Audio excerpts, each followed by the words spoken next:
She can't breathe! Please! Somebody help my daughter! I heard that from the hallway, and my feet were already moving.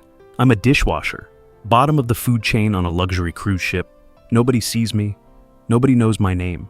That's fine.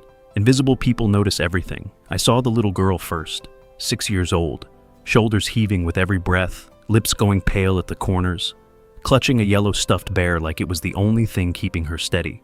I knew that look. My daughter wore that exact face at age 3.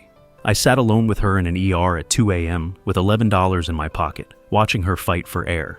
I ran straight to the deck supervisor, told him the child needed her inhaler, told him someone had to get off this ship right now. Dale looked at me flat. Gangway was coming up. 6 minutes to departure, no doctor on duty to authorize a medical hold. Coast Guard protocol. His hands were tied. I looked back toward that cabin, then down at the water between the hull and the dock. I jumped. My crew badge ripped free on impact and floated away behind me. I didn't look back. I ran 2 blocks in soaking kitchen whites. Bought the inhaler at CVS with the last $23 in my pocket. Ran back to the dock. The gangway was gone. Ship was pulling away. I screamed Sandra's name toward the upper deck. Threw the inhaler as hard as I could toward the railing. A deckhand reached out and caught it one-handed. Then I stood there, dripping. No badge. No job.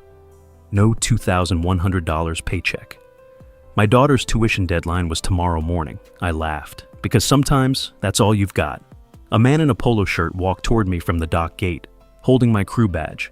He'd been standing at deck 3 when I jumped, watched everything. A deckhand had handed him the badge when it floated up. Then he told me his name. George Harlan. He owns the ship. Every ship in the fleet. He'd been riding this route anonymously to audit the crew firsthand. He asked me one question: why did I do it? I reached into my soaking apron and pulled out a photograph. My daughter.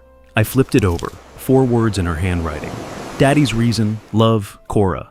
George was quiet for a long moment. Then he handed back my badge, a signed employment contract at 3 times my current rate, and a check that covered every dollar I'd walked away from that afternoon.